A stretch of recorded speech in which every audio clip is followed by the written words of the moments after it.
Hey, All right, what's go up, ahead. fellow people? What's up? My name is Natasha Wallington, and you just heard me on the Dope Science Show. Have a good day, y'all. Awesome. My name's Damien Swaby, and I'm here on the Dope Science Show, the best podcast out there today. Okay, this is Dave Beck, and I've been on a Dope Science Show with the dopest girl I ever known in my life, San Diego. And her name is, say it again, Science Stuff with Steph. Science Stuff with Steph. That's right. She's a great lady, guys. I hope you tune into her show. And hey there, everybody. This is Maya Anika, visual artist and mental health advocate and speaker of the Spectrum blog, here with Stephanie at the Dope Science Show. And you should be here too. Go Steam! Yeah. Hello. Welcome to the Dope Science Show. This is Science Stuff with Steph, also known my real name, Stephanie Lowe. I am so excited. I have my good friend Paul on the show. He has a PhD in computer science, and he's only 26. That's pretty impressive. And it was a really good talk where we just casually talk about life, what it was like going through that journey, how did he get where he is now, and just some of the challenges that he faced, as well as his dreams and goals. It was a pretty fun conversation. I recorded it a couple of months ago, but I get things out as soon as I can, and I just put them where they are. This show is kind of like, I don't know, it's kind of like art in a way. I don't know. Anyways, it's a great show. At the end, I actually squeezed in a follow-up because Paul just walked, and so he got to do his cap and gown just like this week. And I wanted to get his feedback on how that went and how that felt. So that's towards the end. Hey, you guys, I really appreciate you listening. And thank you for reposting and sharing. Please reach out to me whenever you feel like it. I want to hear from you. It's kind of like a vacuum otherwise. But anyways, let's start the show. Hey, welcome to the Dope Science Show. Hey, guys, this is my cool friend, also known as Onecoolblerd, a.k.a. Dr. Paul McNeil. He is a really awesome guy. I was following online. I don't remember how I saw you on Instagram, but I read your bio. I'm like one of those people who read bios. And I saw engineer, programmer, mathematician, nomad, entrepreneur, music lover, adventurer, and it goes on. And I was like, wow, that's cool, because I was really looking for, people of color who are into science and tech stuff, and there you are. So wow. I went to, stalk you for a second so I could find out more about your experience with, how you have a PhD. Like, what? Aren't you, 22 or something? 26. Oh, okay. Yeah, I'm a little more grown. Awesome. Yeah, cool. I'm glad it's cool because you make those bios and you just randomly put some things up there, and it's cool that people actually read those. That's nice. I read them do. sometimes. Cool, good times. Yeah, so I just got my PhD from Tennessee State University, and it's in computer and information systems engineering. My concentration was computer networks and communication. And I just kind of wrapped up. Right. And my research was on cybersecurity. So, and I used machine learning techniques and applied them to cybersecurity problems for my my actual research. So yeah, cool. Mouthful. Yeah, I wanted to dissect some of that. So you're saying you have a PhD in engineering, and is that computer engineering? Is it, what type of engineering is that? Cool. So the degree is called Computer and Information Systems Engineering. And it's basically a systems engineering degree. And what we do is we learn how to apply systems engineering principles to different problem sets. So I focus more on the computer problem set, or where mobile security, so Android phones, iPhones, that kind of thing. I focus on the cybersecurity and applying systems engineering as well as machine learning techniques to that. Because my background, I come from a programming background. So Cool. So how did you get there? Like, how do you go from, being were you always into programming like in high school? Like, how did you get there? Fun fact. I actually was homeschooled for about 7 years. So I was homeschooled from 5th grade until I went to college. But in rebellion during my high school years, I wanted to go to school, and my parents were like, "Oh, we're going to homeschool you." So I kind of dropped out of homeschool, which is hard to do because you're at home. But Right. I did up to about maybe 10th grade, first semester of 10th grade, and then I kind of just called it quits. So what does that mean? Like, you dropped out of school even though you were homeschooled, so you weren't in school? Right. So what that means is I went out of my way to make my parents think I was doing assignments that I wasn't doing, and instead I was just watching television. Oh, okay. Doing other things around town and stuff like that. We lived in a very small town in Texas, and so I would go, and sometimes I would volunteer instead of work, and I would just find creative ways to not actually do work. And I eventually, I think I was like, it was close to the time that I guess if I had been on a traditional school track, I would have been going to college. And I realized that I was like, oh, I haven't finished. And so I ended up going and actually getting a GED so that I could go to college. And yeah, so that's kind of how that started. I always had an interest in computers, but no one in my circle knew anything about programming whatsoever. So my idea of programming was editing my MySpace options. I guess that makes me sound old. That was the intro into programming for like a whole generation. I like HTML, and then later learned that wasn't really a programming language. And I had tried Googling and things of that nature. I just didn't understand how compilers, or that you could download these compilers to follow the steps. I'd find steps about C++ and stuff, but I didn't really understand what it was. And my parents, that's not even kind of in their wheelhouse. I just didn't have anybody who dealt with computers other than in more of the IT space. And so I didn't really start coding until I got to college. Wow. That's such a roundabout way of getting there, because, people think, oh, like getting a GED is somehow, a failure or whatnot. And when you, in the big picture of things, just going to college is like the real school. So however you get there, it doesn't really matter, Mm-hmm. And when I had my own hangups because I felt similarly, right? I thought everyone who gets a GED, it's because they couldn't finish high school. And I was like, I'm smart. I can finish high school. I don't need to get a GED. And then one day I realized that I could get a GED and just go to college anyway. And my plan was to never tell anybody that I had a GED. That was the goal. Mm-hmm. So on the test, they'll ask, can we, use you in the future that you have a GED or whatever? And I was like, nope. And it was like, Bill Cosby has a GED and all these famous people. And I was just like, nope, no one's ever going to find out.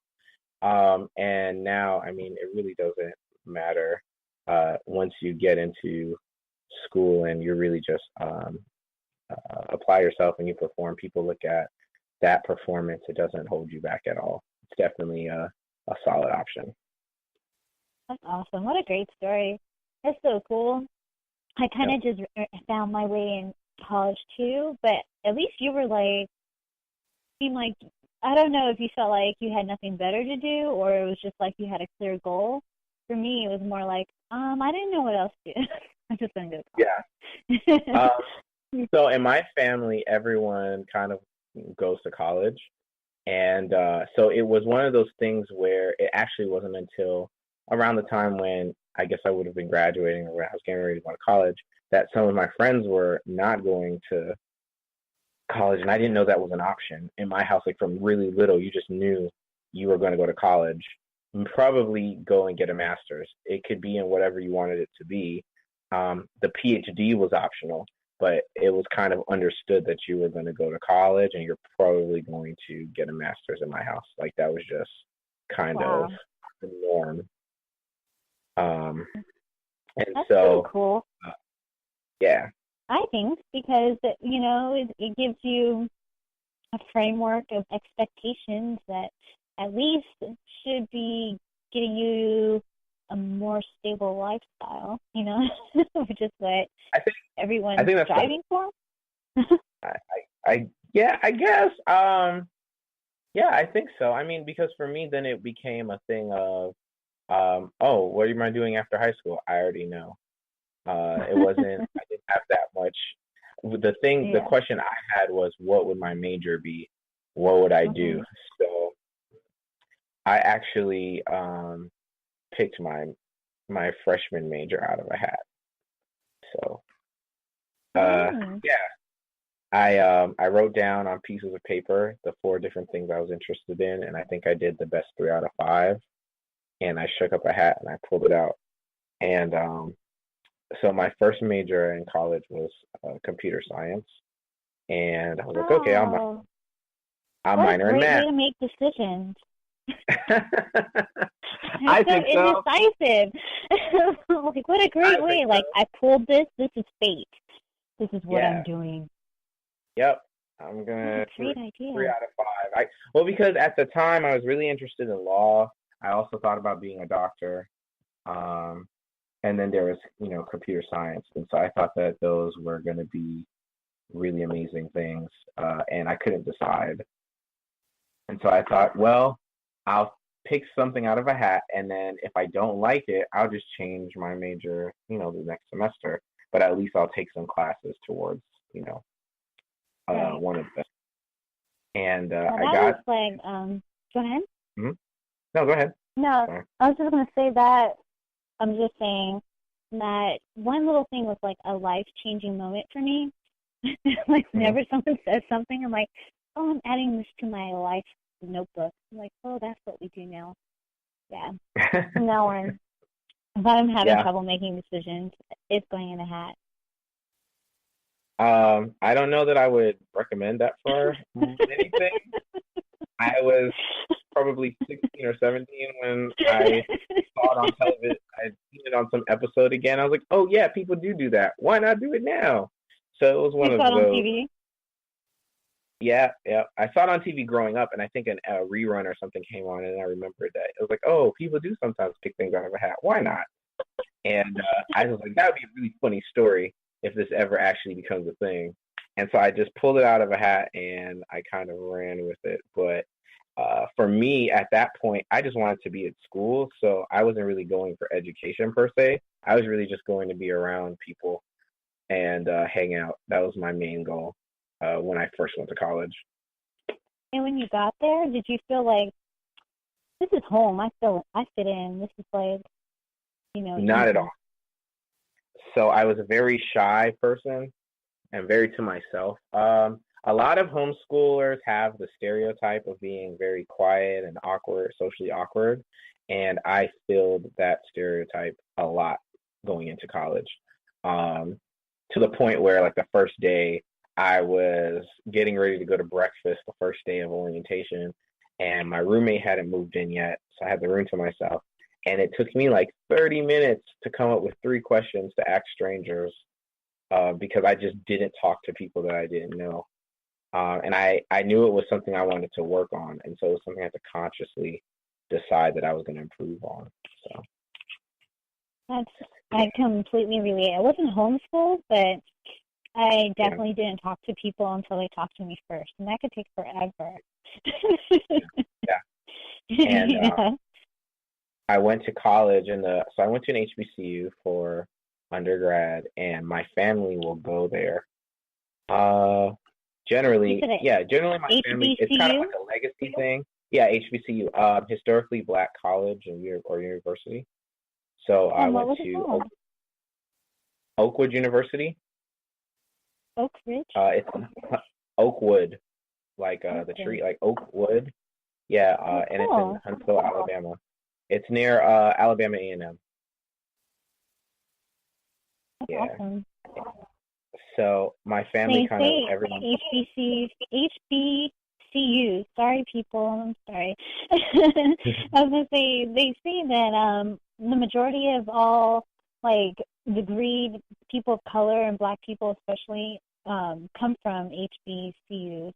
As far as our PhDs, our doctors, the majority of them. Did you already know that, or? I learned that after after I left. I didn't know that going in. My family, it's kind of like a legacy thing. So everyone in my family generally goes to Oakwood for at least 1 year, and then you can do what you want. And so I just knew I had to go there for like a year. It was just a thing that we did. So I went there initially, and like I said, I was really going for the social aspect, and I figured everything else would work itself out. I didn't really have that many goals academically when I first started college.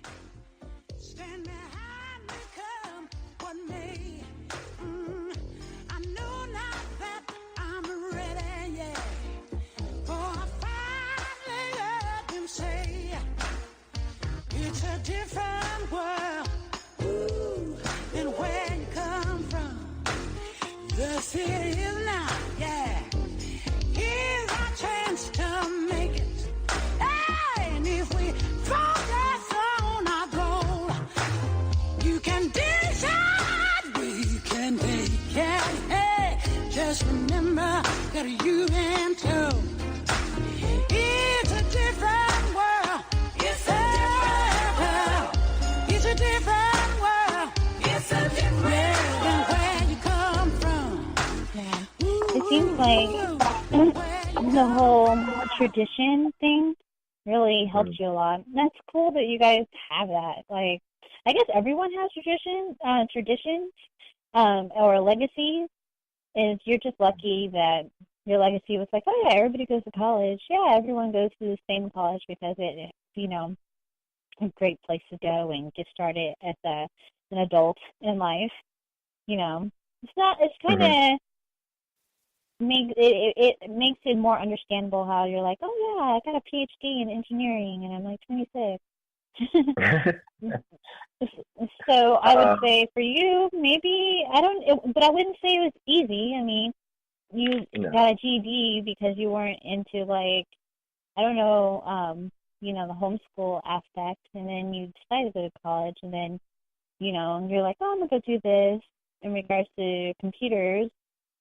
Did you feel like once you got into the program that, that it was, that you just knew what you're going to do? At what point, I mean, you already guided, but I'm saying at what point did you realize, what your niche was? Like, did you just follow your interest? So undergrad is kind of where I got an idea of what I would need to do, but it definitely was a very roundabout path for me. So I started off computer science, and then I did an internship after my freshman year. There was a program with NASA because they have a NASA center in Huntsville, Marshall Space Flight Center, and they had a local, program between some of the local universities and NASA for minority students to get an internship there. And I ended up working in Lockheed Martin tech branch, which was fielding a lot of the IT, had the IT contract for Marshall at the time. And I didn't do that much programming at all. It was a lot of setting up computers, working in the warehouse, things of that nature, and I couldn't stand it. I was like, oh, this is horrible. And so I went back in the fall, and during that time, I was like, yeah, I'm definitely going to be a programmer now. But in a roundabout way, I ended up in a program, this grant. The school got a grant in the biology department for biomedical science research. And they were trying to promote computational biology, bioinformatics, biomedical engineering, things of that nature. So they were collaborating with our department. And I was one of I think it was for sophomores, freshmen and sophomores. So I was one of the sophomores who had a GPA that fit what they were looking for. And so the chair of my department kind of ushered me into that direction. So I applied and I was able to get in, and I just learned about a whole different field. And that second summer I went and did some research at Virginia Tech in the field of bioinformatics, and I learned some stuff about, using pipettes and microscopes, but also how they do some of the protein sequence comparisons and things of that nature. And it was during that I realized that I cared a lot more about like user interface and computer stuff, but I also like the biology aspect. And so my goal became, I really would love to learn how to make software that biologists like to actually use and that works for them. And I noticed that a lot of the top bioinformaticists would have PhDs in biology, but then they would go back and get a master's in computer science so that they could really apply, their biological knowledge and use the computers fully. And so I was like, well, I don't care as much about biology as I do the computer stuff. So why don't I do this PhD in computers and then just have some biologists tell me what they need me to do? So that became, I guess, my first kind of foray into everything. But what ended up happening was that summer I also realized that I wasn't a huge fan of the computer science program that I was in. And so I ended up switching my major to math. So I flipped it. Before I was a computer science major and I minored in math, and then I flipped it and I became a math major and I just minored in computer science. And I think that did a lot for helping me in the way that I just thought about problems.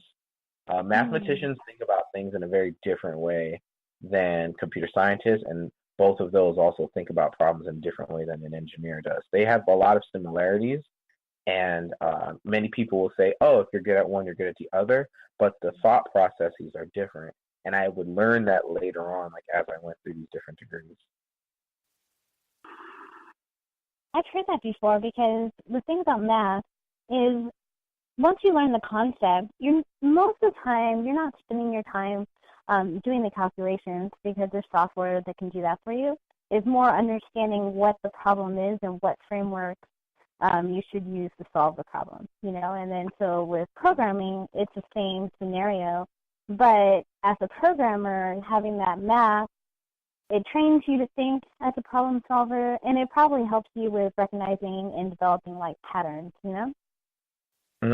Definitely. I think one of the biggest things and one of the challenges I had when I first started off with my master's in computer science, I did not go to an HBCU for my master's. I ended up going to Vanderbilt, actually, in Nashville for my master's. When I got there, I was in a computer science program, but I thought like a mathematician. So like you said, with math, it's about concepts. And so to do your math homework, you kind of study and you think about things.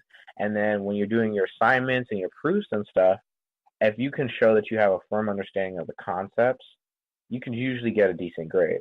A lot of times the teachers would care about the decimals and things of that nature, but you could still be all right if you showed proper understanding of the concepts and you can discuss it and do those types of theory and understand those theories and things of that nature. And then I get to computer science, where your assignment is the same amount of time as math, but not only do you have to understand all this theory, you also have to create a project or code that compiles and that works. And so initially my studying was, okay, I understand these concepts. I'm going to wait until I understand the concepts fully and study and think about them. And then, in a day or two, I'll just knock out code. And that is the absolute worst way to study for a computer science class. And so I ended up really having to learn to restructure how I thought. So it became, okay, let me kind of get an idea of what needs to happen, and then let's just do it. Let's start working and applying it right away. Okay. And so that was like that time period, that little, that transitional period, that first semester was actually pretty rough for me. And then it kind of worked out after that, and I started to definitely improve and understand that better. Whereas when I made the jump, Go ahead. Sorry. sorry, go ahead. I was going to say, it sounds like when with coding, it's more like you're saying, it was almost like you have to jump in with applying, basically experimenting with some options to get the results you're going for. And it's like you further develop the concept as you're experimenting and applying the code. Is that kind of what you're saying? Like it's more action oriented. Then you analyze and twerk it, and then go back.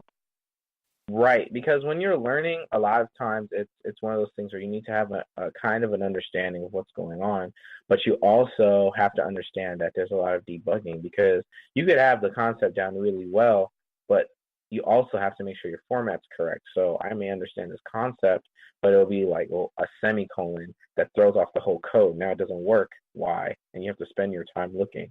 And so debugging always adds time to whatever code you're about to create, and then it became time management issue. So it's, how do I adjust the way that I manage my study time to also understand, but also to produce, and that was definitely something that was different than when I was doing math primarily. And did you have any mentors or anybody who guided you while you were going through your education process? Yeah, definitely. So initially, I think my parents were supportive of school and education. My parents are both educators, and so they were huge on stressing the importance of education, whatever the field may be. I would say I feel like I was really fortunate that my parents never pushed me down a particular path. It was just more that you need to pursue a path and go to educate and pick a field, but they didn't actually outline what that field was supposed to be. When I got to college, I had very supportive teachers. That's one thing I can definitely say. The stereotype, and you see it on A Different World and stuff like that. And the faculty is very supportive in helping you kind of understand, and you can leverage a lot of opportunities at HBCUs if you decide to take advantage of them. Sometimes people will look at fundings or different things of that nature primarily and say, oh, this is why I wouldn't go to a historically Black college or university. And there are some things here and there that could be lacking, but there's often a lot of opportunities there that if you were to really look for it and make an attempt to leverage those, take advantage of those opportunities, you could really go a lot of interesting places and get a lot of really great experiences. So my professors were really great. There was one professor, he was a professor in organic chemistry. I actually never took a class from him, never took a chemistry class while I was in college. And he was just really a really young guy. He was the first Black person I knew, or Black guy, a man that I knew with a PhD in a hard science that was in his early 30s, early to mid 30s. Wow. And so it was like, oh, that's really cool. Okay, this could really be done. Up until that point, a lot of the people that I knew who had PhDs or that I would see with PhDs were in my parents' friends. A lot of times they were in nursing or education or something like that. And then in my department, there were mostly older people who had them. So it was it seemed to me at that time, it seemed like a PhD was something you did after you were 20, 30 or something. You get it in your 30s, 40s. And it was at the time, an old person's degree. It wasn't something you really aimed for as you did your master's, you worked, and then you're like, I'm going to go back to school now. And that was kind of how my mindset was until I met him, and his name was Dr. Phillips, and he was just really personable, and he was just very approachable. And I would go in his office and really just hang out and talk about anything, women, girls. I was thinking about and see him helping people with different things. And he was really influential in me actually trying to go to grad school and further in my PhD and so forth. My parents encouraged it, but my personal desire came after I saw how it was like, oh, this is something tangible. Like I can see you did it. Right. And he encouraged me that way. So definitely. They say representation matters, of what people say is how can you be something you've never seen or, Right. Yep. That's why we have to be more visible, that's why we have to change the narrative and, so people realize, Black people, people of color, women, we're in science, we're in math, we're educators, we're inventors, we do these things. Definitely. There's definitely a narrative to be changed, and I think that, as you said, it's a real fact. Like it's hard to imagine things. There was actually a study. I wish that I could remember the actual statistic, and it just had to do with women in math, and they were talking about the self-efficacy and how girls who saw women who were good at math and who saw women for succeeding in those areas, that they were more likely to try harder at math and to succeed in those ways. And so I think that can be said for, like you said, for anything, whether it's race, gender, culture. It has to do with seeing that is a tangible option, and you can do things without seeing it, but it definitely helps. And so for me, that's definitely the truth. It really influenced how I ended up pushing through.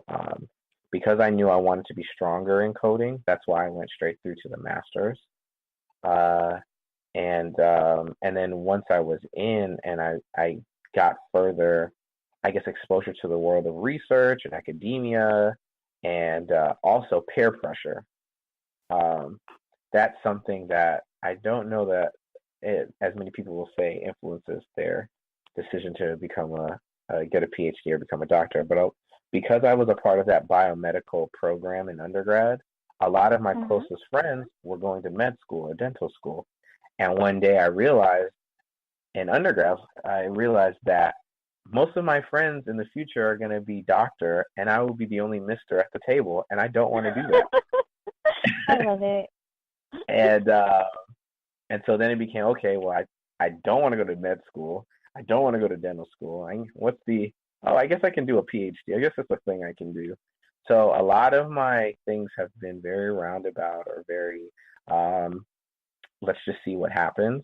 And then as it progresses, definitely a lot of work, a lot of late nights. My master's, at one point, I think I averaged like 2 or 3 hours of sleep a night. Which I wouldn't recommend to anybody, but there was just so much work to do, and I had so many concepts to catch up on that I just ended up, some nights I would stay in lab working with one of my friends. We would stay there all night, like 6 a.m., go to the parking garage, sleep in my car for like an hour, 3 hours, go to class, and then go home, shower, come back, and go to another class. And so it definitely, I don't want to oversimplify, I guess, the journey. But so there are definitely moments where it was like, why am I doing this? But it became the outcome, on the other side, it was definitely worth it. I think another influence was also then just like I had a lot of mentees. I was really involved in undergrad, and so there were people that I knew were looking at me kind of the way that I looked at Dr. Phillips, and so that kind of encouraged me. That's one of the reasons why I call myself the real life Dwayne Wayne, because there's that episode where he's thinking about going he's thinking about going for the job, and he stays in grad school so he can keep teaching the kids, and it was one of those things. Yeah, I remember that. There were so many times when I was ready to just kind of call it quits and just go get a job.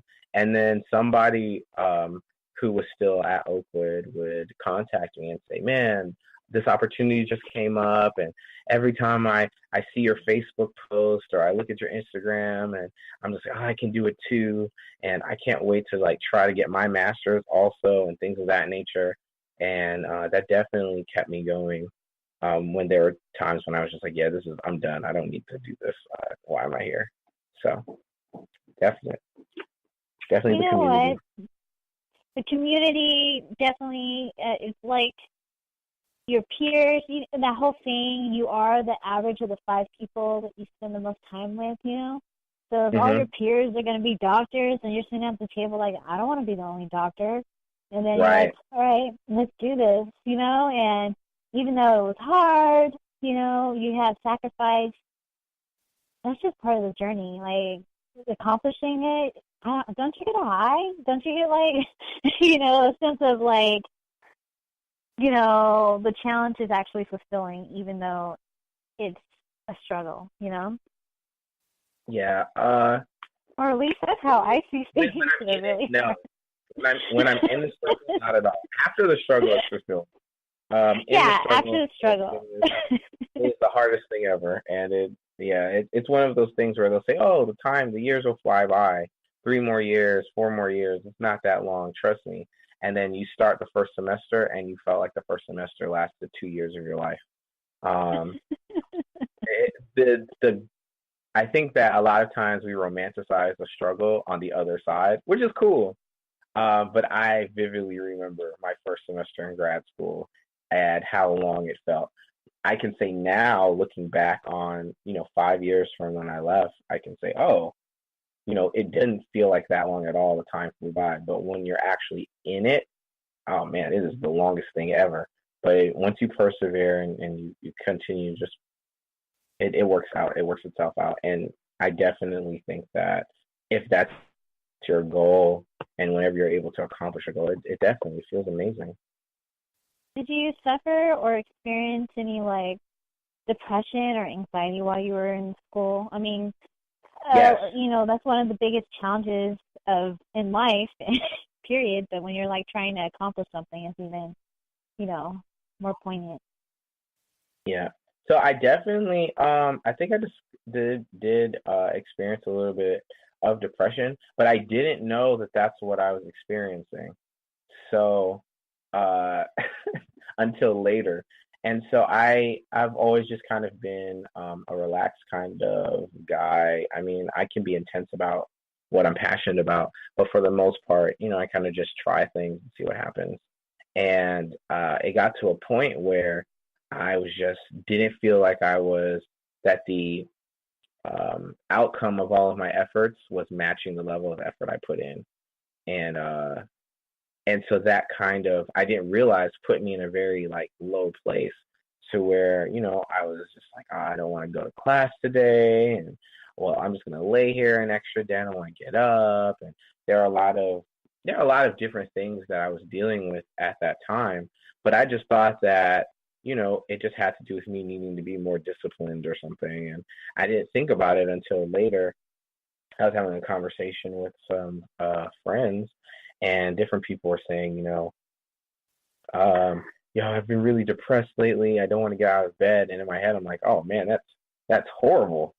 And they were starting to say all these different symptoms that I was feeling, and they were connecting it to depression. And after that conversation, I remember walking away thinking, am I depressed? And I was like, I don't get depressed though. Like, that's not a thing that I do, is it? And so I think that it was definitely one of those things where we have to have an awareness of our emotional states, but also of having balance. I wasn't very balanced. Like I said, I was doing like 20, 21, 22-hour days sometimes for extended periods of time. I wasn't really taking time to exercise or just do fun hobbies. Like everything I did was just focused around school and schoolwork and assignments and research and stuff like that. And it wasn't a very healthy balance. And when we become very unbalanced like that, it's easy for us to become depressed or to become unhealthy, So right. It was one of those. So what did you definitely do? were you able to do anything for self-care? Or did you kind of just like live through it, and did you do anything actively to try to help yourself with your depression? Sure. So by the time I realized what I had gone through, I was already, I want to say, kind of over the depression. But I guess intuitively, I was doing certain things to self-care. I just didn't realize that that's what I was doing. So one of the things that I would do, I would go, so Oakwood is in Huntsville and Vanderbilt is in Nashville. So they're only like an hour and a half away. So what I used to do is on the weekends, I would go hang out with all my friends who were now seniors or now juniors or whatever, because they moved up after I left. I would go and hang out with them, and everything would kind of seem right with the world, because it was a familiar environment. It was people that, were joking about things that I liked, and it was almost as though I didn't left. And I ended up doing that almost every weekend. So it was almost as though I hadn't left. And I didn't realize how much just having that community around me at that time was really helping me, make it through each week. And that's a thing that people can do to come out of depression. Again, because I didn't know or realize I was depressed. I just thought that I was, I don't know, not performing well, and that had me down a little bit. So I did those types of things. I also looked into time management, because that seemed to be something that was leading to the stress of my efforts, and I felt like I was spending too much time on certain things. And so they actually on campus had a center for, helping you with school, and if you have test anxiety and things of that nature, which prior to grad school, I didn't have test anxiety, but I developed it in grad school. So I went to learn ways to manage my time better and to be able to deal with the test anxiety I had developed. And as a result of doing those two things, I think that really helped me to make it through that period. And then the other thing was just leaving the environment. Vanderbilt's a great school, love it. But I think that due to just my personal needs, it was good for training me. But in terms of certain lifestyle things and stuff, I think that when I went to Tennessee State, I was able to just really find a better fit in a sub community. Cool. Yeah, so basically, I think, you did things out of intuitively, and also like solution oriented. You're like, okay, I recognize I get stressed because my time management's off. Like, I'm not happy in this actual environment. Just being aware of yourself and being solution oriented seems to help you a lot. Yes, definitely. Self-awareness, I think, is like a very major key to success. I even as I've now this past couple of months, one of the things that I've really got into is looking at different really successful entrepreneurs, and it just seems like they're all very self-aware, and they're also very confident in their abilities and in their decisions. They kind of stick to it. And so that's been something that I've noticed, a pattern I've noticed, and I just trying to be more conscious of making sure that I exhibit those qualities. So it was really cool to even realize in retrospect, oh, I was being self-aware in these particular situations. Right. And being self-aware of feeling the anxiety and the pain as well. A lot of people, instead of doing that, they don't know what to do. So, they self-medicate or distract themselves with things that actually separate themselves from their self-awareness. And so it's just good to hear the value of, hey, don't drown your sorrows or sorrows. Actually, work on trying to actually feel good, Get up, dance, go do something. And not just because, hey, that's the Boy Scout way to do things, but because of the being in touch with yourself will actually lead you in the direction you're trying to go in, Just that all things are working for my good. Yeah, 'cause he's intentional, never failing. I know that all things are working for my good. Yeah, 'cause he's intentional. Yes, he is, never fail. You say all things are working for my good. 'Cause he's intentional. He's intentional. He's never failing. Never failing. Say all things are working for my good. 'Cause he's intentional. He's intentional. He's never failing. I need to hear you doing it. All things. Definitely. But, I wanted to say, when you were talking about how you're going into, your collaboration with biology and programming, I'm always reading about like biotechnology because it intrigues me. The other day, I read this article about DNA. So, you understand how DNA is, constructed. But it looks like a double helix, like a twisted rope ladder. That's what I always see it described as.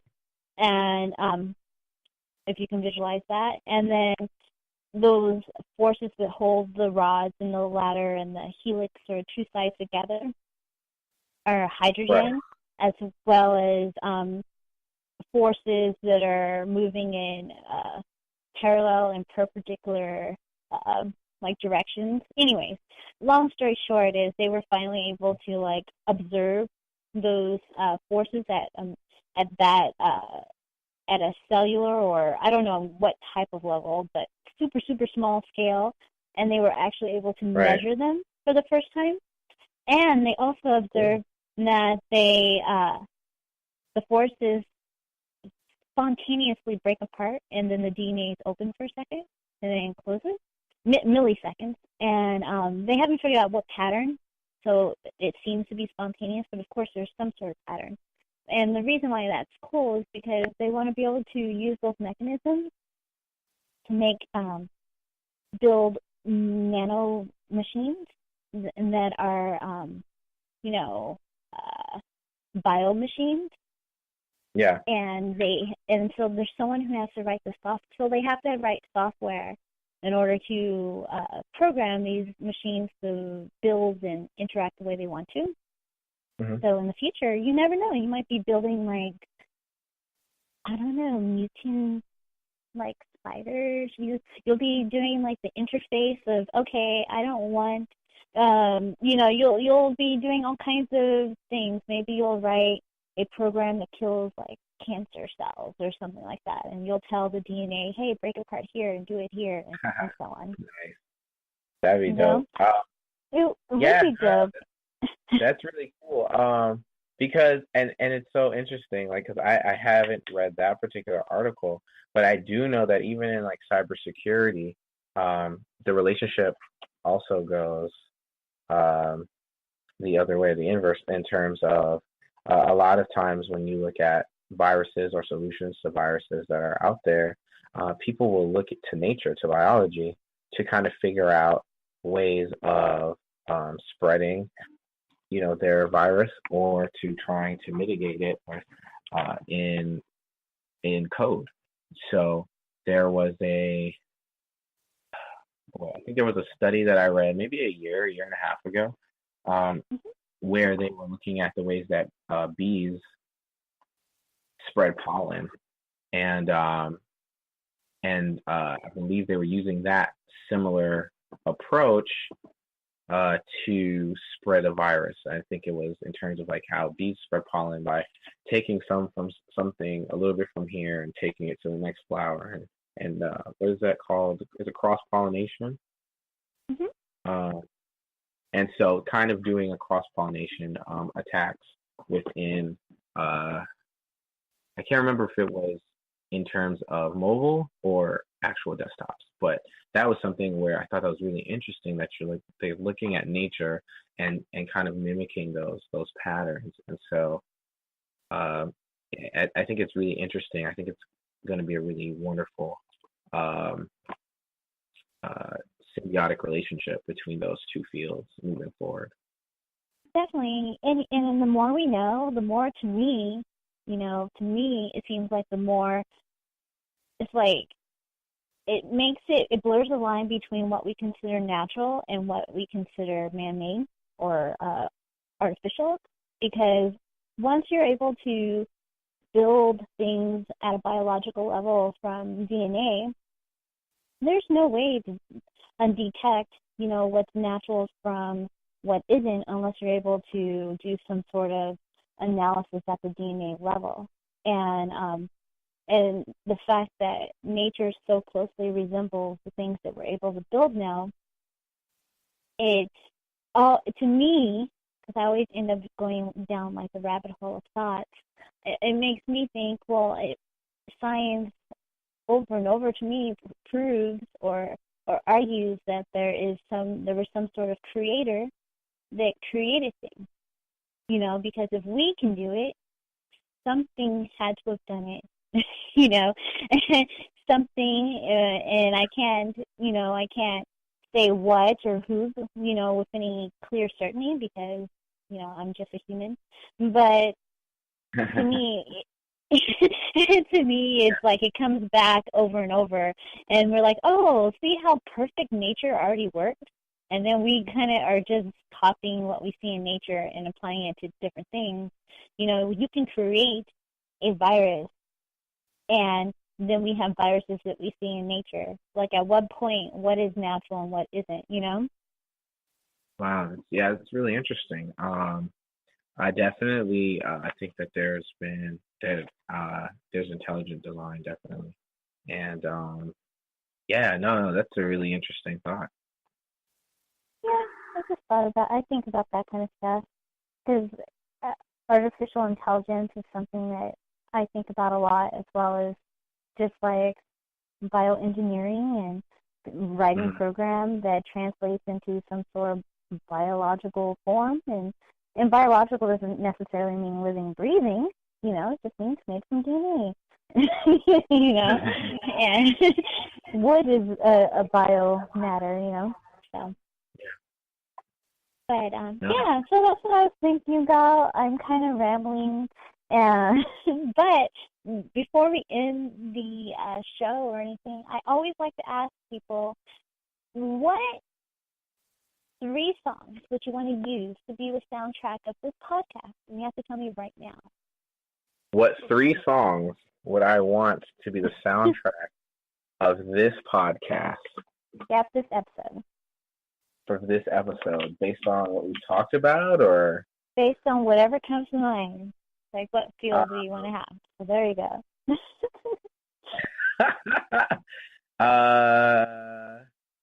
A Different World theme song. Okay, but yeah. The second season, though, not the first one. Okay. Yeah. Let's see, what else? 3. Wow, this is hard because I really like. Know. This is not a fun question. Oh boy. You have to, because it's gonna make you just do like your innate thoughts because you don't have enough time to what is that song? The Daft Punk song. It's like Technology. I think Kanye West sampled it. The Faster, Stronger. Yeah, I would get that. Yeah, that one. And then a third. What would be the third one? Oh, that gospel song by is it Travis? I think it's called Intentional. I've been listening to that a little bit. Intentional by Travis? I'm going to see if I can. Oh, Google it. I can pull it up really quickly because I know that I've been listening. It's called Intentional, but I can't think of the guy's name. Yeah, Travis Green with an E. Okay. Travis Green. I'm excited. I love hearing other people sing that. Cool. So those are the 3 songs that I think of based on our discussion for today. That's awesome. And Yeah. then, what else do I always ask people? Oh, yeah. So I want to use your voice for the intro for the next show. So you just introduce yourself, your name, and that you're on the Dope Science Show, and then you can ad-lib if you like, or just leave it at, like, I'm such and such, and I'm on the Dope Science Show. Oh, yay. Okay, I can do one of those. That sounds fun. Okay. Don't do the oh yay part. That's not cool. I gotta sound cool. Edit that out, please. Okay. My name is Onecoolblerd, or Dr. Paul McNeil, and I'm on the Dope Science Show, where we talk about changing the narrative and making science dope for people of color. Awesome. Thank you so much. And then the next time we talk, we can talk about Hello Cupid and, like, web series and changing the narrative, like, with content. Yeah, definitely. That would be definitely an amazing. I would love to do that. Yeah, we got to set that up. Definitely. And where can people find you if they want to follow you and stuff? Oh, right. I should include that. Should that be in the? That should be in the intro, huh? I can re-say the intro. Okay. You can redo it. Yeah. I'll redo the intro. I'll redo right now at like an hour. All right. All right. Hold on. I got to get in. Intro mode. Hi, my name is Onecoolblerd, and I'm on the Dope Science Show with Steph, and we're talking about changing the narrative in technology and making coding dope for all minorities. You can find me at I interrupted. Say it again. I don't usually let people say it over and over again. And then I can say the other stuff in a different way. Well, if you wanted to find me, you can follow me on Snapchat, Twitter, and Instagram, Onecoolblerd. That's Black Nerd Smushed Together, BLERD, not bird. Onecoolblerd. And also my name will be the real Dwayne on there. And definitely follow me, message me. I believe I'm on Periscope too, but I don't use it as often. But yeah, definitely. Oh, and I think I'm on Musical.ly now. I just started on Musical.ly. Oh, you're on Musical.ly? I saw that the other day. I was like, I should get on that. It was just really random. I don't know how often I use it yet, so you might not have to include that part. But definitely, I'm on Snapchat, Instagram, and Twitter as Onecoolblerd. And I share tech stuff. I share random things that make me laugh. I share different projects I may be working on randomly. I travel a lot, and then I also do a lot of foods things. So travel and food is probably going to be the mainstay of a lot of things that I put up soon, because I'll be traveling a lot in the next couple of months. Well, I'm looking forward to it, and I can live vicariously. Travel. Yeah, definitely. Oh, and my email is scrunchedtech@gmail.com. or Onecoolblerd@gmail.com if you want to talk to me about cybersecurity stuff or biomed software, or you work in a lab and you just want someone to help code some stuff. Scrunched Tech, that's SKRUNCHDTECH@gmail.com. But okay. if you just message me on my Instagram, then you can also get that. I'll put everything in the notes, too, so people will be able to do it. Dope. Well, very, very cool. All well, right. I guess I will talk to you soon. Thank you so much for being on the show. Thanks for having me. It was fun. Yay! All right. Talk to you later. Talk to you later. Bye. Bye. Hey, you guys, don't forget, I had to add a extra little follow-up bonus to this episode, so after the music break, it'll be the closer of the show. So, all right, bye.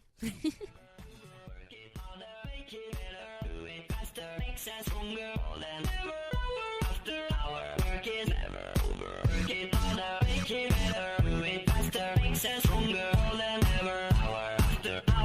is never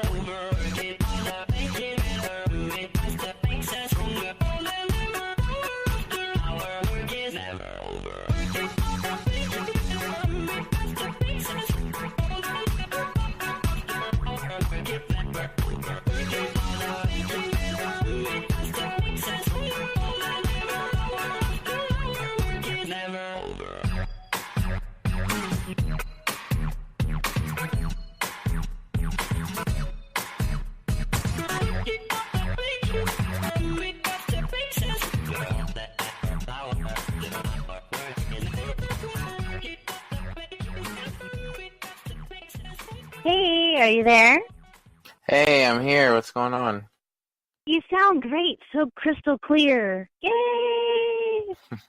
Cool. Good Hey, times. I'm so happy for you that you got to walk. You look so good and so happy. I'm really, really happy for you. Oh, thank Congratulations. you. Thank you. Do you still have your high from walking across the stage, or are you kind of in shock? I didn't really get too shocked about it. I actually, I wasn't really, I guess, feeling it until I was about to walk across the stage, and they were getting ready to call my name. Before then, because I actually got the diploma, I finished in August, and then got my diploma sent to my parents' house back in October. So I've kind of just, okay, I'm done. And I was walking for my family and my friends. So it was just kind of like, all right, let's do this. And true story, they told us that we couldn't get up to go like to the bathroom or anything. So I had like made sure to go to the bathroom twice before it started and everything like that. Get up there. They had all the PhD students sit on the very front row. It's like almost 600 graduates, but all the doctoral students sit on the front row. And we get about 20 minutes, 30 minutes into the graduation, and I have to go to the bathroom. So I actually spent a majority of the graduation just like hoping that I could hold out a little longer. So when I got time to like go to the stage and like we're getting up to walk, I'm just like, yeah, I really don't want to embarrass myself when I go up there to get hooded and start leaking all over the floor because that will not be cool. Yeah, that wouldn't happen. But it was Nah, bad. it was very bad pretty. because the program took about 2 hours and I needed to go to the bathroom after like 25 minutes. So Oh, man. I thought I was going to die. But no incidents happened. And as soon as we got out, I like bulldozed through people to get to the bathroom. So it worked out. I wasn't the only one. Awesome. There's a couple of us just beelining to the bathroom. So it was cool. That was like the big emotional moment was like when you got to use the bathroom. You're like, yeah. Yeah, finally, at last. This is why we're here. Um, but yeah, so it was a good time.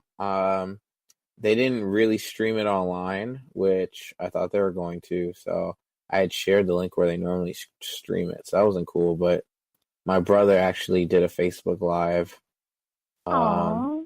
on his Facebook. So some people did get to see it. So that was pretty cool. Yeah. Technology. They didn't have that when I was in school. Man. Yeah. So, I was glad that I got to do something. I wanted to do Periscope with my phone, but they got really mad when I tried to snap and stuff. So I only got one picture off from the front row. Lame. I guess I could see why, because then like the audience would just see a bunch of people like doing selfies and Snapchats. And Right. That's annoying to watch. I was like, but how am I supposed to take a selfie with the president when I get my diploma? I was like, I'm not an old doctoral student like these other people. I'm all young and youthful. Oh, yeah, I forgot. want to do millennial stuff. I forgot about that. Everybody else was older, right? Yeah, for the most part. As far as I know. I could be wrong. I didn't really interview all the other people there. Yeah. I forgot. You were the young one. You're I think so. I'm young. Let me be young and walk across stage like a young man. Yeah. But it was all right. It worked out pretty well. They actually selected the picture of me getting hooded for the university Instagram to show the grad school portion. So I was very hyped about that. Did you repost it? I did, actually. I might have seen it. Maybe I didn't know that was it. I'll have to look. I'm going to nominate you to get a Hillman Care package. Oh, thank you. That would be super dope. Oh, man. I'm going to. I'm going to nominate a few people I think would be awesome, but you'll be my first nomination. Thank you. I appreciate it. That would be so amazing. Yeah, I love I love the product. Like, I had the shirt on under my shirt. I know. That was so dope. I was jealous. Yeah, I thought about, I was like, oh, I'm gonna do this Superman pose. No one else is gonna do that. It'll be a little different. And Yeah. yeah, so but I wanted to have something on that just was like different, Yeah. underneath, and it just allowed me to kind of privately celebrate like the influence that that amazing show of A Different World really had. And somebody hit me up and was like, why didn't you wear something from like your undergrad school or something like that? And I was like, well, A Different World was like my first introduction to HBCU life and Yep. to engineering and college and all that stuff. And so even though I was younger, like it had a very huge influence on me, clearly, even when I didn't know what it was. So I thought it would be really cool. And then everyone knows that I go by the real life Dwayne Wayne moniker. So I felt like it just solidified things. And I had my little, had a pair of the flip ups I to know. lock it in. You look So good. thank you. Yay! I was excited. Nominate me too, because I want some Hillman stuff too. Like. Oh, definitely. Yeah. I got you. We'll Cool. cross promote together. Yes, definitely, because they said nominate as many people as you want. So I figure I cross promote as many dope people as I thought might like it. Yeah, So. definitely. I would love it. I would love a hoodie now. I have a t-shirt. I want the hoodie. I would love the hoodie and cold, whatever huh? else they send. Yeah. So Cool. So, Mhm. tell me about your new business. Oh yeah, man. I'm doing so many different things. Which one do you want to promote? I think what we'll talk about today would just be my Onecoolblerd stuff. So I've been doing online tutoring for different languages, Java and Python, different things like that, just helping people get through their intro classes, high school AP, computer science, and stuff like that. So I've been doing some online tutoring. So if anybody is really interested in getting some help, getting through their assignments or learning a new language or working on some programs, they can just email me at onecoolblerd@gmail.com, or they can, send me a DM. But I think that the way the DMs work, sometimes I don't always get the ones from people I don't know. But they can definitely, message me or something like that. So I'm doing that. I'm also working on some like content in terms of academic coaching to kind of help people. I get a lot of questions regarding how do I get, through college? How do I get to grad school? How do I navigate the situation? How do I best plan? And so I also do some academic coaching now, as well as I'm working on these videos that I'm putting together that just kind of talks about, just different aspects of grad school and coding and navigating the networking scene. So that's wonderful. Yeah. You know why that's super dope? Because everybody I interview who's doing well, who made it in the field that they wanted to get into as far as STEM or any, endeavor that they've been successful in, they all say they had a mentor or a coach. And one of the questions is, how do I find one? And being able to hire one, I know that can seem, expensive depending on whatever your budget is, but it's definitely an investment. I would have loved to have, like, a coach when I was in school who can help me through the process, because I was the first, pretty much a first-generation college student, and I just oh wow, that's cool. Fumbled my way through, like, so what do I do next? What do I do? Like, I barely made it. And and it was mainly just because I just didn't know what I was doing or who I could talk to. So I'll definitely promote that. Sorry, there's, like, background No, actually, you're very clear. Like it's actually pretty quiet. Oh, sweet. I'm like by an airport. Yeah, now there's a plane. It was quiet before, but no, I think that having somebody in your corner to help you, just kind of set up your academic plan and understand like the importance of different internships or just different places to plug in um, I guess plug yourself into is really important, Mhm. because for me, I was like the first person really in my family to pursue technology in this particular way. So I had a lot of people in my family who went through college and so forth. Like their contacts for the most part were in the humanities or, nursing or something like that, which isn't bad. It gave me a framework, but there were still a lot of different things that were different. And then also coming in on the tail end of a lot of my family being younger, the younger cousin and things of that nature, one of the younger cousins, things had changed. So a lot of the requirements, like it was no longer okay to just do good in school and you're fine. Like, there are additional things that you need to do, internships and some other things. So definitely being able to help people in that kind of way is uh, something that I'm really excited about. Just increasing number of Americans that are working in tech and in cybersecurity. Definitely something that I'm very passionate about. In addition to some of the other stuff that I'm working on, but yeah. That's dope. I'm really excited for you. Let me know if I can help you, if I can promote you, feedback on your website, a simple landing page. Maybe you should do I'm just talking, but maybe you should do for your pricing like a flat fee per quarter or semester, something Yeah, like yeah. that. Yeah, And, mhm. well, I'll let you work it out off the record, but that's just an idea, like packages, that type of thing. Yeah, so I actually have a couple of packages. I even have some packages together for tutoring. So like Yay! if you set up like, a certain number of tutoring sessions, you pay for them in advance, there's some discounting and things of that nature. So I actually have a couple of packages together. The website, I'm actually redoing my Onecoolblerd website right now. So Mm-hmm. that's why I suggest that its email is the best right now, but the new website will be coming by the end of this month. So Sweet. pretty excited about that. Yay! And you'll end the year strong. Oh, definitely. I'm definitely ending the year gearing up with a lot of new initiatives.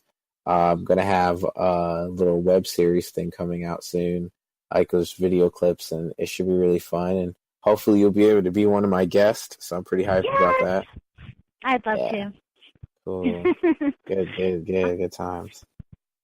Sweet. Well, I appreciate your time. I'm going to go ahead and end where right here as far as what I'll put in. Well, that is the end of the show. I hope you guys enjoyed the show. You feel inspired. You see that with hard work, the right people around you and focus, sacrifice, all that good stuff, you can get anything you want. And congrats again to Dr. Paul McNeil for reaching your goal and getting a PhD in computer science. And the next show, you guys, is my friend Richard Wright. He's in a hip-hop group called The People Next Door. He's super interesting. He's funny. He's kind of, if you've seen Atlanta, he kind of reminds me of the main character. Where he's kind of like hippie, he's smart, he's a rapper. And we have a lot of fun talking about chameleons and morphing into other beings. Anyways, thanks you guys, and I'll talk to you soon.